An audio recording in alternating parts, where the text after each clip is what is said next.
농업에 관한 어려운 용어나 개념을 알기 쉽게 풀어드리는 플러스 농업백과 시간입니다.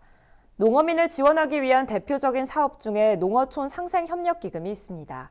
하지만 출범 만 3년째를 코앞에 둔 지금 당초 목표에 크게 못 미치는 성과로 농업계의 실망감이 커지고 있는데요. 오늘 플러스 농업백과에서는 농어촌 상생협력기금이 무엇인지, 또 앞으로 풀어야 할 숙제는 어떤 것이 있는지 짚어봅니다. 2015년 11월 30일 한중 FTA 국회 비준을 앞두고 여야정이 긴급 회동을 가졌습니다. 농업계의 반발이 거셀 수밖에 없는 비준 동의안 처리에 앞서 농심을 달랠 방안을 내놔야 했기 때문인데요. 이 자리에서 나온 게 바로 농어촌 상생협력기금입니다. FTA로 이득을 보는 기업들이 기부금을 내서 농민과 농촌을 지원한다는 건데요.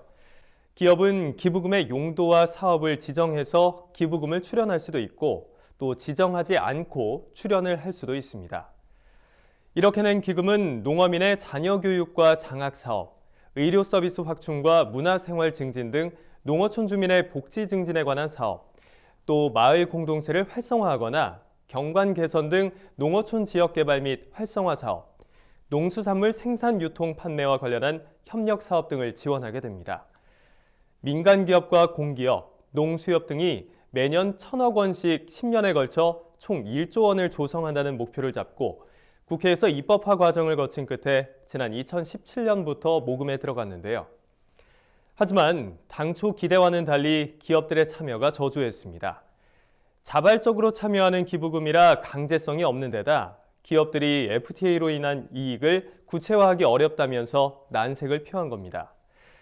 26일 기준으로 지금까지 모인 기부금은 모두 734억 4,360만 원. 이 중에 공기업이 650억 8,360만 원으로 가장 많이 기부를 했고요.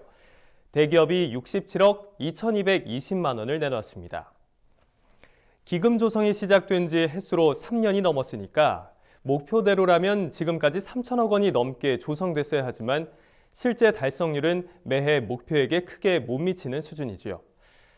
이에 따라 20대 국회는 대기업 관계자들을 국정감사장으로 불러 출연 계획을 묻고 현금 출연 외에 현물 출연도 가능하도록 했습니다.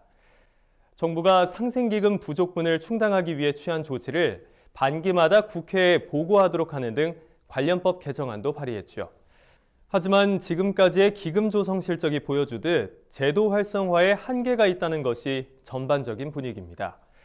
2017년 대통령 탄핵으로 이어진 국정농단 사태 이후 정부도 기업의 출연을 강제할 수 없다며 상생기금 모금에 소극적인 자세를 보이고 있기 때문인데요. 오는 2026년까지 운영되는 상생기금은 목표 금액을 못 채워도 기한이 되면 자동 소멸합니다. 농업계는 가뜩이나 WTO 개도국 지위 포기로 불안 심리가 커지고 있고 FTA에 따른 관세 철폐의 위력이 갈수록 커지는 마당에 상생기금이 이름뿐인 제도로 남는 게 아니냐는 우려를 떨치지 못하고 있습니다. 앞으로 기금 운영까지 7년이 남은 만큼 국회와 정부가 협력해서 기업이 적극적으로 출연에 나설 수 있는 인센티브와 분위기 조성에 지혜를 모아야 할 시점입니다. 지금까지 플러스 농업백과였습니다.